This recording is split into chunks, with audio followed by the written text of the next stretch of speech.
Hello भैया, स्वागत आप सभी का मेरे यूट्यूब चैनल स्कूल ट्यूशन गुरुजी में। बच्चों, हम कर रहे थे आपका चैप्टर 3 अध्याय 3 मेटल्स एंड नॉन मेटल्स यानी धातु और अधातु। और आज हम इसमें पढ़ने वाले हैं बच्चों बेसिक मेटलर्जी का पार्ट। ठीक है बच्चों, तो चलिए शुरू करते हैं अपने टॉपिक को।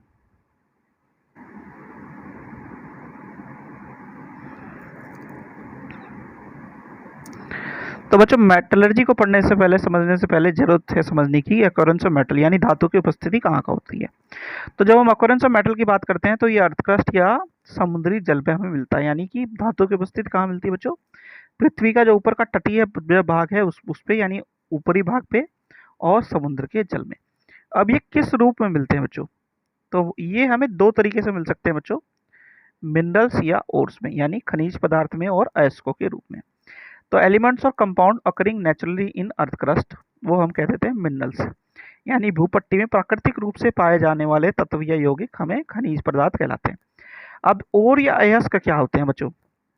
तो minerals that contain very high percentage of a particular metals, these metals can be extracted economically on large scale, यानी ऐसे खनिज जिसमें किसी विशेष धातु का प्रतिशत बहुत अधिक होता है, इन धातुओं को आर्थिक रूप से बड़े पैमाने पर निकाला जा सकता है।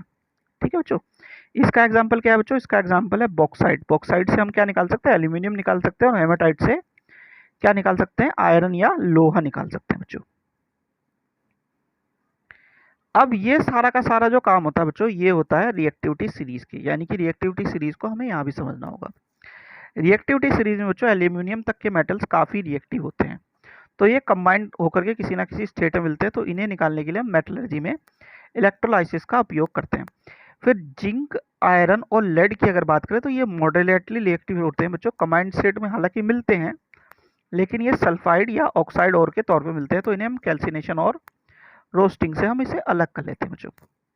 फिर अगर बात करें बच्चों कॉपर, मरकरी, सिल्वर और गोल्ड की, तो इनमें से दो अलग तरीके से निकलते हैं बच्चों, नीचे के दो अलग तरीके से मिलते हैं। यानी कि जो आपके कॉपर और मरकरी है बच्चों, वो फ्री और कंबाइंड स्टेट दोनों मिल सकता है, कार्बोनेट और के तौर पे मिलेगा, और कैल्सिनेशन जो खाली रोस्टिंग का प्रोसेस है वो उसमें अप्लाई होगा बच्चों। लेकिन जब हम सिल्वर और गोल्ड की बात करते हैं बच्चों, तो ये फ्री स्टेट में मिलते हैं, सल्फाइड और ऑक्साइड और के तौर पर मिलते हैं, और इसे भी हम किसी तरीके से रोस्टिंग से ही निकाल लेते हैं बच्चों। फिर आता है बच्चों एक बेसिक वे में समझना कि एक्सट्रैक्शन ऑफ मेटल में हम कैसे कैसे स्टेप्स को लेते हैं बच्चों, यानी steps involved in the extraction of metal from their ores, यानी ऐसे धातु के निष्कर्षण के लिए शामिल चरणों के बारे में। तो जो ओर होता है, एस्क होता है बच्चों, उसका हम कंसंट्रेशन ऑफ ओर करते हैं, यानी एस का सांद्रण करते हैं। फिर इसे डिवाइड करते हैं बच्चों मेटल्स ऑफ हाईली रिएक्टिविटी, यानी उच्च अभिक्रियाशील धातुओं के तौर पर, मेटल्स ऑफ मीडियम रिएक्टिविटी यानी मध्यम अभिक्रियाशील धातु को, और आखिरी में मेटल्स ऑफ लो रिएक्टिविटी, जैसा कि हमने ऊपर भी देखा था बच्चों। अब हाई रिएक्टिविटी वाले सीधे के सीधे इलेक्ट्रोलाइसिस ऑफ मोल्टन मैटर से, यानी कि गलित धातु का विद्युत अपघटन के द्वारा हमें शुद्ध धातु या प्योर मेटल मिल जाता है। लेकिन जब हम बात करते हैं मध्यम अभिक्रियाशील धातु यानी मीडियम रिएक्टिविटी सीरीज वाले धातु की, तो उसमें कार्बोनेट और सल्फाइड और मिलते हैं। कार्बोनेट के लिए कैल्सिलेशन और सल्फाइड के लिए रोस्टिंग हमें करनी होती है, और उसे कन्वर्ट कर देते हैं फिर ऑक्साइड मेटल में, यानी धातु ऑक्साइड में। फिर रिडक्शन करते हैं टू मेटल में, यानी धातु के अपचयन की प्रक्रिया करती है, और प्यूरिफिकेशन ऑफ मेटल पे धातु का शोधन करके हमें ये चीज़ मिल जाती है बच्चों। आखिरी में अगर बात करें मेटल्स ऑफ लो रिएक्टिविटी, यानी कि जो हमने देखे थे कौन से वाले, मरकरी वगैरह वाले, मरकरी, सिल्वर, गोल्ड वाले, उनके लिए क्या करते हैं बच्चों?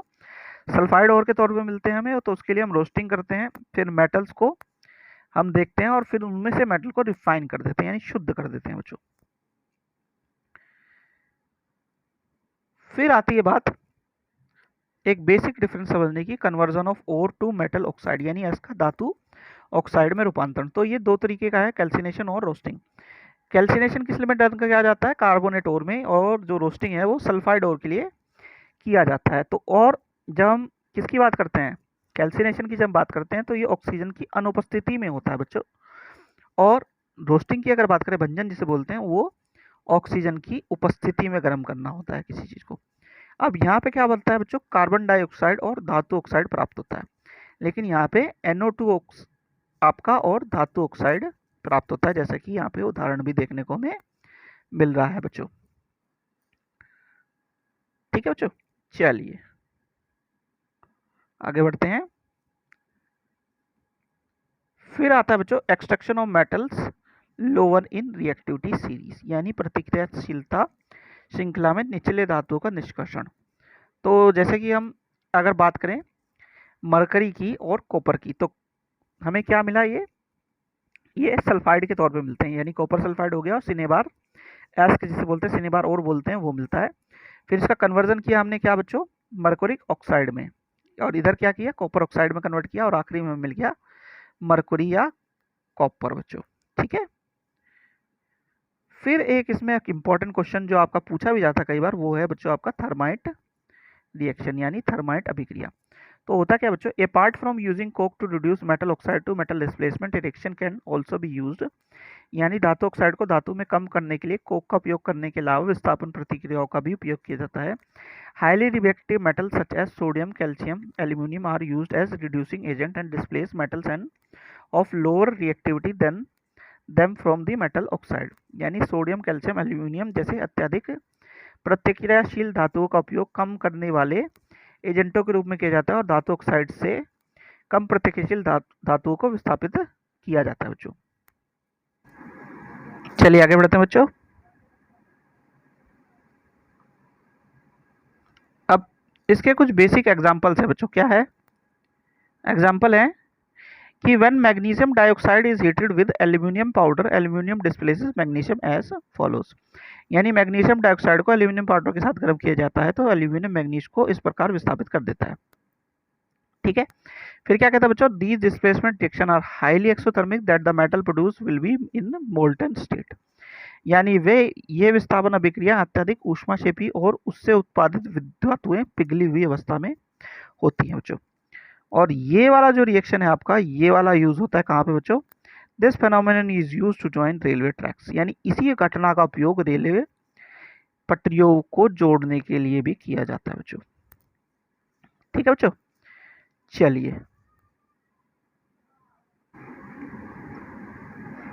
बच्चों आगे देखते हैं। फिर आता है बच्चों extraction of metal in top of reactivity series, यानी जो रिएक्टिविटी सीरीज में टॉप पे हैं।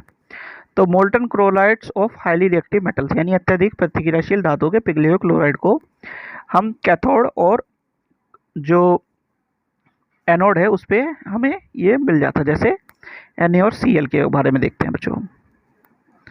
फिर आता है बच्चों हाईली रिएक्टिव मेटल्स, यानी अत्यधिक प्रतिक्रियाशील धातु।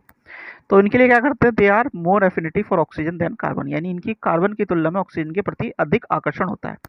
They can not be obtain from there compounds by heating with carbon, यानी इन्हें कार्बन के साथ गर्म करने पर उनके यौगिक के रूप में प्राप्त नहीं किया जा सकता बच्चों। फिर क्या कहता है, for example carbon can not reduce oxide of sodium, magnesium, calcium etcetera, यानी उदाहरण के लिए कार्बन सोडियम, मैग्नीशियम, कैल्शियम आदि के ऑक्साइड को रिड्यूस नहीं कर सकती। फिर क्या कहता है बच्चों, these metals are obtain by electrolytic reduction, यानी ये धातुएं इलेक्ट्रोलाइटिक अपचयन के द्वारा प्राप्त की जाती हैं। तो इसमें ये एक प्रोसेस आता है बच्चों, क्या, refining of metals by electrolysis, यानी धातु का शोधन इलेक्ट्रोलाइसिस द्वारा। तो इसमें क्या करते हैं, एक स्ट्रिप इम्प्योर मेटल की लेते हैं जिसे हमें रिफाइन करना है, उसे हम एनोड पे लेते हैं, और एक स्ट्रिप लेते हैं प्योर मेटल की जो कि स्मॉल स्ट्रिप होती है जिसमें हमें मटेरियल को लेना होता है बच्चों। ठीक है, और उस पर इलेक्ट्रोलाइसिस का प्रोसेस शुरू हो जाता है बच्चों, फिर हमें मेटल मिलता है।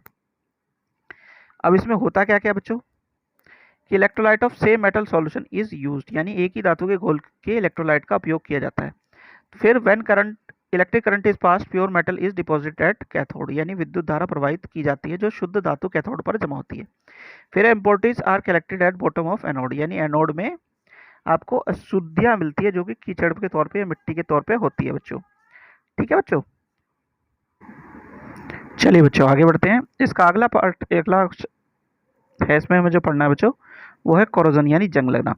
तो होता क्या बच्चों कि when metal left open in air gets corroded, यानी धातुओं को हवा में खुला छोड़ने देने पर संरक्षण हो जाता है। जैसे कि सिल्वर पर सल्फर जो होता है उसके साथ रिएक्शन होता है और सिल्वर सल्फाइड बन जाता है, काली कोट्स पे चढ़ जाती है, और कॉपर पे कार्बन डाइऑक्साइड के साथ रिएक्शन होकर कॉपर कार्बोनेट बन जाता है, ग्रीन कोट चढ़ जाती है बच्चों।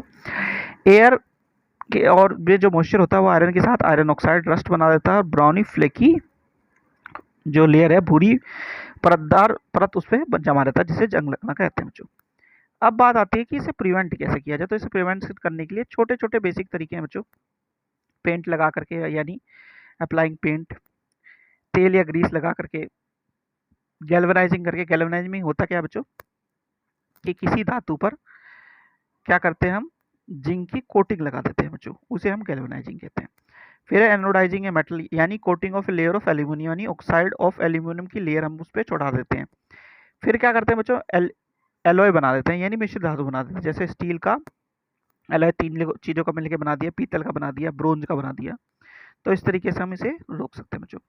तो ये वाला पार्ट बच्चों ये होता है यहाँ पे कंप्लीट इस वीडियो का। आशा करता हूँ आपको वीडियो अच्छी लगी होगी। Thank you.